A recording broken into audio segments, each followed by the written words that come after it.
Salve, salve, galera do InfectoCast. Aqui quem fala é o William. João Prats. E aqui é o Iago.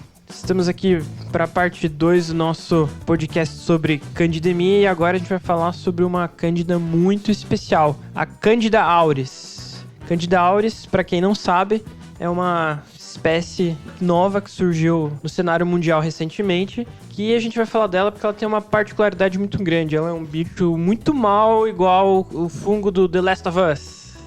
Não é bem assim, mas é tipo isso. É interessante surgir um fungo novo, né, pra humanidade, patogênico, capaz de causar uma série de problemas, né? Então, mais uma vez, como eu falei na nossa aula passada, o Iago deu uma aula muito bacana na reunião do Emílio Ribas. Vocês podem acessar os webinários do Emílio Ribas na internet para vocês assistirem.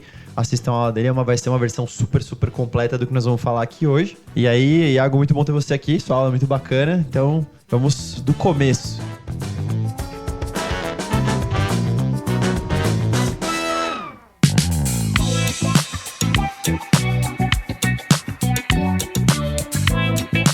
Então, por onde nós começamos? Muito obrigado. Então, só para começar, a Candida auris tem esse nome por causa do primeiro lugar que ela foi isolada, né? Foi isolada do conduto aditivo de um senhor de 70 anos no Japão, em 2009. E foi a primeira vez que ela foi isolada como um agente patogênico, né? Causando doença em um ser humano. No mesmo ano, já teve um grande número de casos na Coreia do Sul, né? E que chamou atenção, que até então não tinha sido identificada. E o pessoal acabou revisitando um pouco o histórico que eles tinham de candidemias e acabaram vendo que já tinham alguns isolados de 1996, mas de fato como patogênico para seres humanos em 2009 é o primeiro caso. Então, na verdade, os cientistas fizeram um diagnóstico meio assim, retrospectivamente, quer dizer, mesmo aqueles patógenos que a gente encontrava, que às vezes são raros, que são séries de casos, são relatos de caso, ter guardado ali a sequência, a identificação da espécie, a forma como foi feita pode ser útil, inclusive, para o futuro, né? Porque daqui a um tempo, você olha para trás e fala, nossa, já tinha alguns casos daquilo. E, Iago, assim, o surgimento dela tem uma coisa de diferente, que parece que foi um dos primeiros agentes que começou a fazer a infecção do ser humano, que veio da natureza, surgindo em vários locais no mundo, de forma separada, de forma isolada. Então, assim, não foi uma coisa, surgiu num hospital tal, na cidade tal. Não, foi uma coisa que tá, assim, pipocando ali, aqui e ali. Então, várias teorias, vários porquês, né? Fala um pouquinho disso aí. Então, você até brincou ali no começo, falando que era uma coisa meio The Last of Us, Cordyceps, e dá um pouquinho de medo, porque às vezes parece um pouquinho no começo, né? Ela pode ser, já tem alguns artigos aí levantando hipóteses, mas seria o primeiro patógeno fúngico que surgiu de alterações climáticas. O que fez o pessoal, a comunidade científica, tentar começar a pensar nessas hipóteses foi o fato de que ela surgiu simultaneamente em 3 continentes bem longe um do outro. Então eles compararam o surto que teve na Venezuela, os primeiros surtos que ocorreram na Ásia e também da África, ocorreram todos mais ou menos na mesma época, assim, coisas de anos, coisas próximas, tempo próximo, e eles acabaram vendo que, analisando geneticamente, eram clados bem distintos, com características gênicas, tanto de expressão quanto de carga mesmo, bem distintas, o que faz o pessoal levantar a hipótese de que não seja, ela não surgiu em um canto e aí ela foi espalhada para outra região, né? Ela surgiu simultaneamente, né? É a mesma espécie, mas muito geneticamente distinto para a gente dizer que ela foi levada. Então o pessoal começou a pensar nisso. Tem outras características de Candida auris também fazem a gente pensar que ela em algum momento foi um fungo ambiental e a partir de diversas coisas, transformações que a gente está passando, ela acabou se tornando um fungo patogênico. Uma das coisas é o fato dela ser termotolerante. A maioria das cândidas cresce até 37 graus, é o limite. E Candida auris cresce muito bem até 42 graus, diferente das outras. E também tem resiste a altas concentrações salinas, né? Alguns artigos levantam a hipótese de que ela era um fungo ambiental de regiões de pântano e por algum momento ela conseguiu essa capacidade de tolerar a temperatura do corpo dos mamíferos ou dos animais que têm essa temperatura mais alta. O que a gente sabe que é um marco evolutivo importante dos mamíferos, que é o fato de controlar a sua própria temperatura corporal. É uma das grandes barreiras contra as infecções fúngicas, né? Então, eles acabaram levantando essa hipótese de que ela fosse ambiental por causa dessas características. Então, uma coisa interessante que parece que uma evolução que aconteceu em vários lugares e aí foi percebida, na verdade, Sim. né? Tava acontecendo e foi percebida. Só fazer um paralelo, né? E depois eu até vou terminar isso com uma pergunta. Uma levedura, um fungo dimórfico que chama atenção também, só pra contextualizar, que teve uma coisa relativamente parecida com isso, é a Sporotrix, né? A Sporotrix Schenck é classicamente um patógeno que tem a ver com plantas, com solo, e que era, classicamente, se você pegar a literatura, inclusive americana mesmo, a maior parte dela vai falar o seguinte: Sporotrix vive na planta, você vai lá e se fere e faz uma micose de implantação, e aí faz aquela forma linfática e tudo mais. No Brasil, nós temos uma espécie diferente, chama Sporotrix brasiliensis. E o que essa espécie tem de interessante? Ela é mais adaptada a os mamíferos, uma temperatura mais alta, especialmente ela consegue ficar, os dois grandes, talvez, vetores aí hospedeiros da doença são gatos e cachorros. Então passa de uma doença que, isso aconteceu muito no Rio de Janeiro, né? Então talvez tenha acontecido uma adaptação a temperaturas mais altas ao ser humano, e dando formas que, ao invés, no Rio de Janeiro, surtos de esporotricose não tiveram nenhuma relação com plantação, eles tiveram com animais que foram usados, por exemplo, gatos usados para caçar ratos ou cachorros, e tendo contato muito próximo com esses animais, arranhadura, mordedura, ou mesmo contato com as feridas, transmitir a doença para o ser humano e ter formas, inclusive, cutâneas disseminadas que eram relativamente atípicas na esporotricose clássica, né? Então, me lembra uma evolução semelhante, ou seja, uma adaptação, principalmente de temperatura, né, mais alta, que dificulta que ela fique no ambiente, mas favorece que ela se dissemine entre aí agora aqui os seres humanos, e no caso da esporotricose de gatos, cachorros para o ser humano. Então, uma coisa relativamente parecida. Aí a pergunta que eu faço é, então, quer dizer, essa cândida é diferente das outras, ela não está presente no nosso trato digestivo o tempo todo. Talvez seja um grande diferencial aí.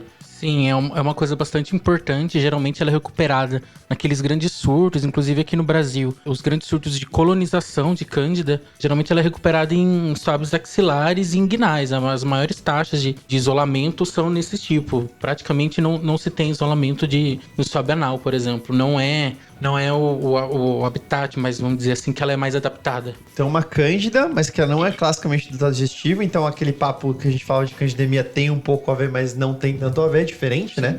E então ela tá mais adaptada a um ambiente com temperatura diferente, com características muito diferentes, né? Talvez a grande questão aqui do suor, né, seja um detalhe importante, a questão salina seja uma questão importante. E lembro que um dos surtos que teve na Inglaterra, se não me engano, foi associado com aqueles termômetros de longa permanência da UTI. No Brasil também, no Salvador. Brasil também. Então, que tem tudo a ver, né, com axila. Mas tem algum motivo isso? Então, acho que principalmente a questão da temperatura, né? É uma parte externa do nosso corpo que tem uma temperatura, as regiões inguinal e axilar, que tem uma temperatura um pouco maior, ela cresce bem, o que acaba selecionando ela em vez de outras candidemias, né? Outras cândidas. E também a questão da concentração salina. Tem até um estudo que a ideia dele inicial era ver a capacidade de formação de biofilme da Candida auris comparado com outras cândidas também muito virulentas e com a Candida albicans. E ao contrário do que vinha se pensando até então, de que a Candida auris geralmente é vista isolada, em células leveduriformes isoladas que não tinham uma boa capacidade de fazer biofilme. Tem estudos mostrando que a Candida albicans tem uma capacidade muito maior de fazer biofilme, mas isso era quando elas eram cultivadas em meios sintéticos, que são aqueles meios padronizados que o pessoal usa para fazer crescimento fúngico. Temperaturas mais baixas também, temperaturas mais baixas também. E aí, quando você pega e eleva essa temperatura e você projeta um clima que seja mais semelhante com a pele, né? Tanto quando eles fizeram um material sintético semelhante ao suor, com as mesmas concentrações de sal e outras substâncias, esse estudo acabou vendo que o peso, né, de biofilme, a complexidade do biofilme da Cândida era muito superior ao de todas as outras cândidas, inclusive da Candida albicans, que é a mais conhecida como fazer um dos maiores biofilmes que tem. Então, na verdade, a gente falava assim, essa aqui fica isolada, não produz biofilme e tal, mas daí no ambiente super inóspito pra ela. Quando ela tá no ambiente bom, ela é melhor, inclusive, do que as outras, né, nesse ambiente. Então, mas aí você traz mais uma questão pra gente. Se a Candida albicans, por exemplo, vive no trato digestivo e todo mundo tem Candida albicans e beleza, tá tudo bem, então eu não preciso me preocupar de passar essa cândida de uma pessoa pra outra. Agora, quando nós estamos falando que a cândida, nesse caso, ela tá no suor, ela tá na pele e não tá na pele de todo mundo, então talvez eu tenha um problema novo aí. que a gente não tem com as outras cândidas, que é eu posso passar de uma pessoa para outra, e essa é a grande preocupação? É uma grande preocupação. Eu vi que já teve alguns estudos que tentaram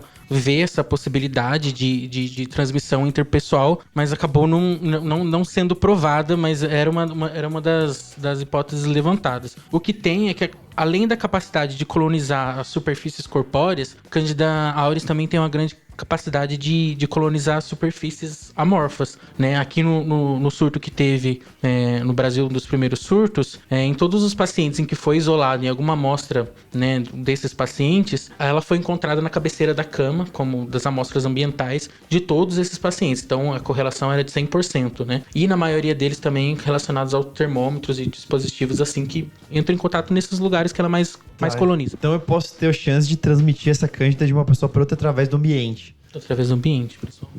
Isso muda o jogo, hein?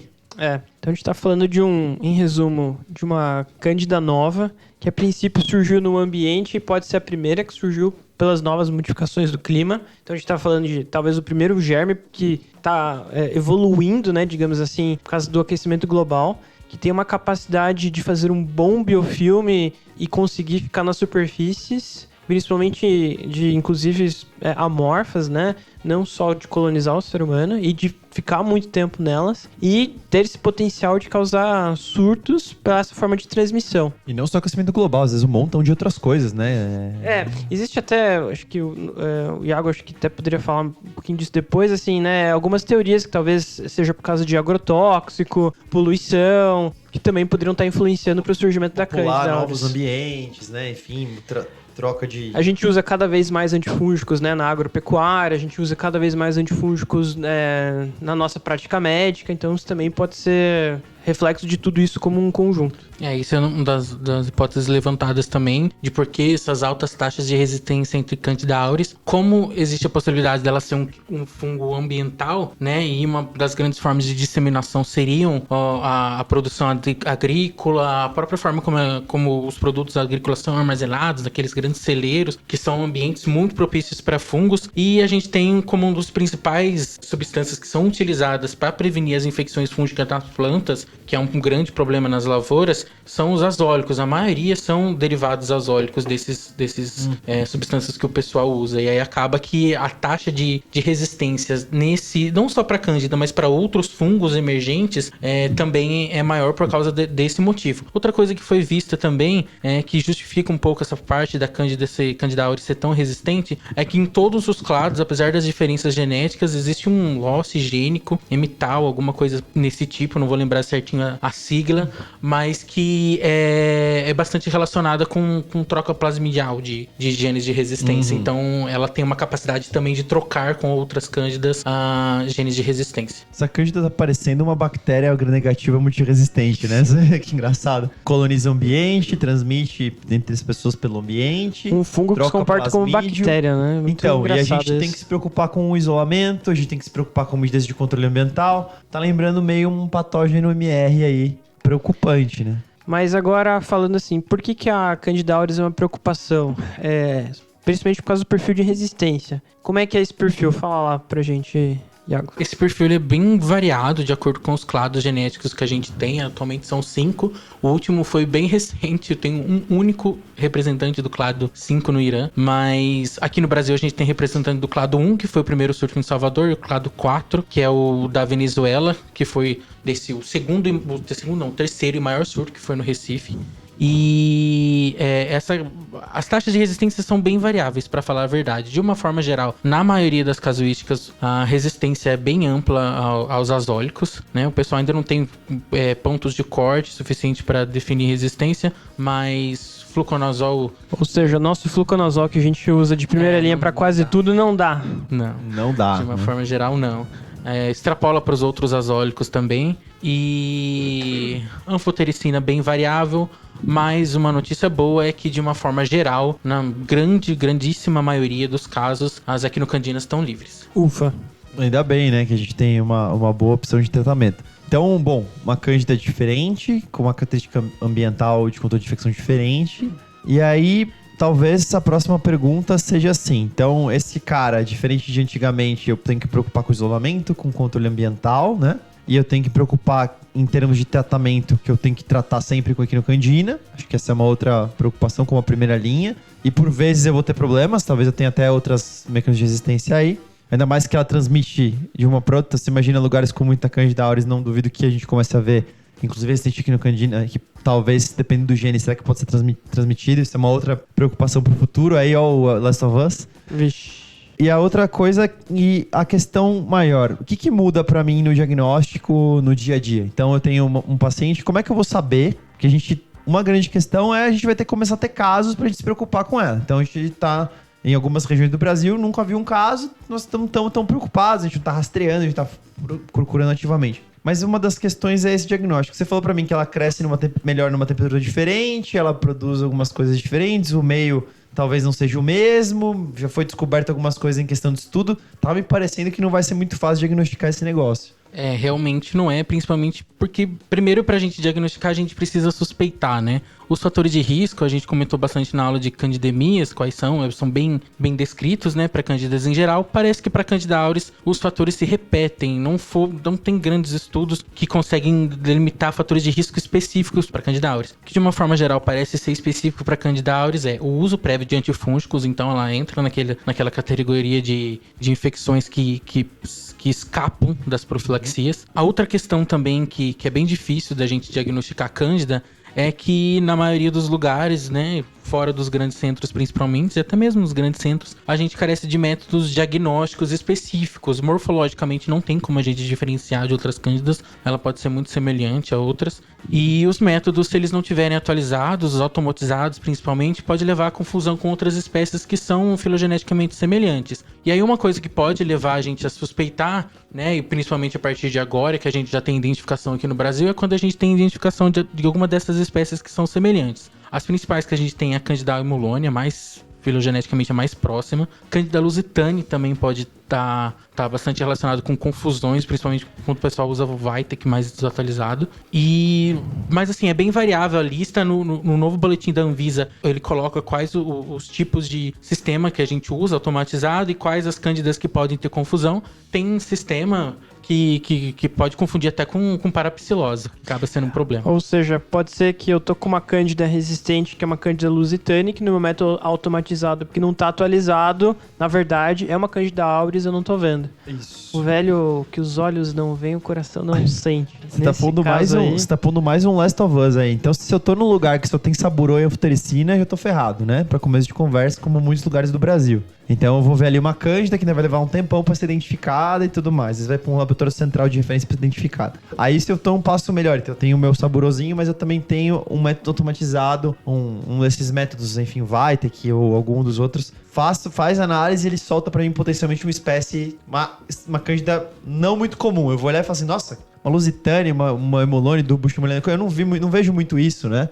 Resistente azólico, talvez ele solte assim. Esse é o alarme. Cara, o que é isso? Tem alguma coisa errada aqui. Melhor ver essa cultura, né? Talvez melhor mandar isso aqui pro meu laboratório central de referência e falar assim, isso aqui tá estranho, né? E aí, se eu tiver aí um nível a mais, né? Identificação por mal de TOF, por sequenciamento, aí que eu vou conseguir realmente falar auris, né? Então, isso sugere pra nós, né? Então, a gente teve agora um surto no Brasil, mas sugere pra gente que talvez a gente tenha mais Candida auris do que a gente possa, né? Talvez a gente não veja a Candida auris chegando só quando a gente começar a ter mais casos em centros grandes, né? Então vai ser difícil prever o tamanho do burden disso daí se a gente tem pouco diagnóstico. Levedura, identificação de espécie de levedura já não é uma coisa pra todo lugar. Equinocandina já não é uma coisa pra todo lugar. Então pode ser sim um problema de saúde pública relativamente complicado. É uma coisa que acho que a gente tem que manter atenção, é algo que assim, é tic-tac, acho que em qualquer momento ele pode vir a aparecer. Até tinha brincado com o Iago, mandei um artigo pra ele que era isolamento de Candida auris em orelha de cachorro. Tem artigos que já viram em aves, então assim, tá circulando, tá por aí. O João até brincou que quando ele foi para os Estados Unidos, ele viu pacientes com Candida auris lá, ele quase queimou a roupa quando saiu. Então assim, a gente também tem essa coisa de intercâmbio entre profissionais de saúde, os próprios pacientes que intercalam entre serviços de saúde, é uma coisa que a gente tem que manter atenção, que pode cedo ou tarde aparecer no nosso hospital e tem esse risco de causar surto local, que acho que é uma grande preocupação do ponto de vista de infectologia. De não ser identificado a tempo e de não ser tratado da maneira mais adequada. Então são problemas que podem se somar, grandes preocupações aí, né?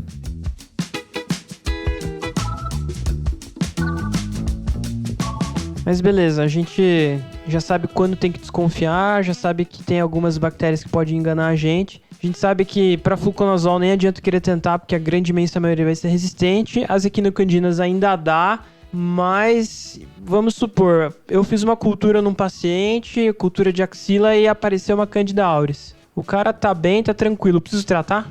Não, já tem até nota técnica falando sobre isso. De uma forma geral, a conduta é semelhante com as outras cândidas, né? A gente só vai tratar se a gente suspeitar que aquele seja o foco mesmo. Então, se você isolou numa urina, se o paciente tem sintomas, são os mesmos critérios no sangue, de seria o grande... tratação. Então, agora, no sangue, sem discussão. Né? Então entra naquilo que a gente falou de candidemia antes, né? Às vezes a gente colonizado por uma cândida, pode ser que seja uma cândida pior ainda, o que vai me preocupar, né? E provavelmente já ia mudar minha terapia. Mas a gente só vai tratar quando tiver no sangue. Então, hemocultura positiva, aí eu trato. Caso contrário, é isolamento, medidas de controle hospitalar, isolar esse paciente. Isso que eu ia falar. Vale tudo que a gente falou de candidemia, tratar pelo risco e tudo mais. Só que a diferença é que esse cara, então, diferente das outras cândidas que vêm do intestino, que a gente não se preocupa com o ambiente, não se preocupa com transmissão de pessoa a pessoa, essa a gente trata que nem uma KPC, que nem uma bactéria multiresistente. Então, esse paciente tem que ficar isolado e ter um ambiente muito bem controlado, né? E ela tem particularidades também nessa parte da questão do isolamento, né? Alguns artigos falam que ela se assemelha na questão do controle, né, de surtos hospitalares ao Clostridium. Não são todas as substâncias, as principais, que a gente utiliza para desinfecção de superfícies que ela é sensível, né? Geralmente um deles que é bem comum, que são os quaternários de amônio, que a gente usa muito para desinfecção de esteto, de equipamentos em geral que a gente usa no cuidado com os pacientes, não é suficiente para Candida auris, né? Geralmente é hipoclorito de sódio, formulações de álcool mais 70%, outras medidas assim que realmente... Outros limpadores de superfície mais modernos e tal, né? Então, interessante. Então, o que vai mudar na prática é o controle de infecção, basicamente, é uma grande mudança. E a terapia sempre preferir equinocandina, e aí cuidado com a identificação. Pode ser uma grande dificuldade nesses casos, a gente pode não ver o surto chegando, né? Que acho que essa talvez seja maior. Então, se preocupe, porque o grande problema é que pode ser que você pegue um paciente, você tratou ele por risco, era uma candidemia, a espécie vai demorar um tempo, e esse cara tá na UTI, e vai passar o tempo e a gente pode ter essa questão do timing. Então, é importante que a gente tenha vigilância dessas questões, né? E vamos supor, assim, mecanismos de resistência. Ela tem algum específico que faz ela tão especial? Por que ela é diferentona das outras? O que ela tem em relação às outras cândidas? Acho que a diferença principal é essa capacidade, até que eu já tinha falado, dela conseguir transmitir entre elas e entre outras cândidas genes de resistência, mas a gente ainda não tem muitos estudos suficientes para... A gente não tem nem de candidemia de forma geral, de mecanismos de resistência em fungos de uma forma geral, mas pelo que já foi visto, ela tem capacidade de abrir mão de todos os mecanismos de resistência. A gente sabe que, por exemplo, quando a gente fala de resistência aos azóis, as bombas de fluxo estão bastante relacionadas com... É um mecanismo bastante relacionado às cândidas, de uma forma geral. A superprodução de alvos da droga está bastante relacionado a criptococo. Você mudar o alvo de ação dos azóis está bastante relacionado com aspergilos. Nos poucos estudos que a gente tem de Candida auris, os 3 mecanismos já foram observados. Ou seja, ela consegue juntar de ruim que todas as outras têm. Exatamente, especialmente para os azólicos aí no caso, né? Beleza, e assim, vamos supor no cenário. Beleza, eu tenho um paciente, tive um surto no meu hospital e eles não estão indo bem com a equinocandina. Vamos supor que ela tenha resistência. Outras opções de tratamento? A segunda opção de tratamento aí vai depender se a gente tem teste de sensibilidade ou não, mas a segunda opção é a anfotericina, ela pode ser utilizada.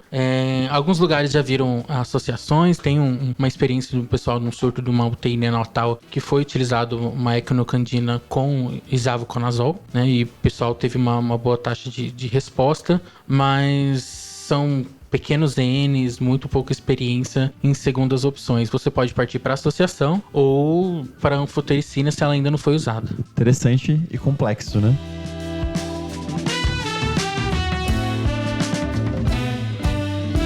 Maravilha. Faltou alguma coisa, Iago?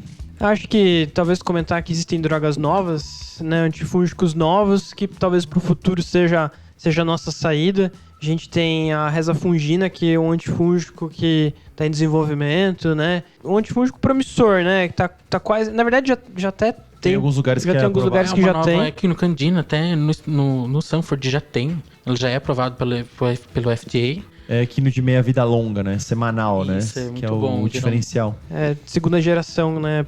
É uma equinocandina de segunda E tá geração. pra sair o clinical trial de pneumocystis também, de profilaxia e de pneumocistose também, que é uma coisa potencial. que... Exato, e de fúngico. Ela tem a vantagem de ser uma vez por semana, né? A gente também tem de outros novos antifúngicos o Ibrexafungerb. Também não é uma equinocandina, mas é uma classe nova, né? Que com um mecanismo meio semelhante. Também já tiveram vários estudos. A maioria desses estudos, quando eles vão fazer, eles usam para principalmente mulher que tem candidíase de repetição. Geralmente elas têm uma flora resistente e tal. Então a maioria desses estudos tem sido usados para isso e vários clinical trials já demonstrando benefício. Tem alguns relatos de casos de experiência de limitadas opções terapêuticas, toxicidade de azólico, outras coisas que já usaram essas drogas. Eu lembro se não me engano, o pessoal de Miami já teve um caso que eles usaram o Ibrexa como assim, não tinha nenhuma outra opção e eles conseguiram um uso excepcional ali para alguns casos difíceis. Então tem algumas novidades vindo por aí, né? Então acho que é isso. Que a gente, em resumão... Todo mundo PhD em Candida auris agora?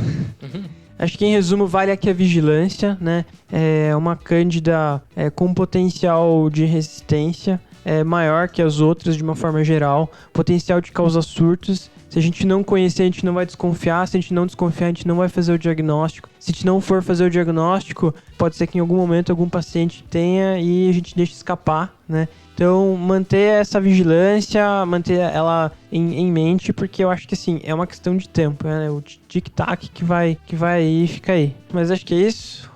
Iago, últimas observações. E parabéns pela aula que você deu no Emílio Ribeiro, estava excelente. Muito obrigado por trazer seus conhecimentos aqui para o nosso podcast. Eu que agradeço aqui pelo convite. Eu acho que de mensagens é isso mesmo, né? A gente precisa aprender a suspeitar, a gente precisa, a partir do momento que a gente tem o isolamento, a gente fazer o isolamento também dos contatos, tentar coletar amostras ambientais para a gente isolar esse paciente o mais rápido possível pela possibilidade de surtos hospitalares. Da parte de manejo é bem semelhante às outras candidemias, só lembrar que no caso dos isolamentos, a gente tem que estar atento não só para os antifúngicos que a gente vai usar, mas também para a forma como a gente vai fazer a desinfecção dos ambientes. Isso aí, valeu pessoal. Isso aí, falou!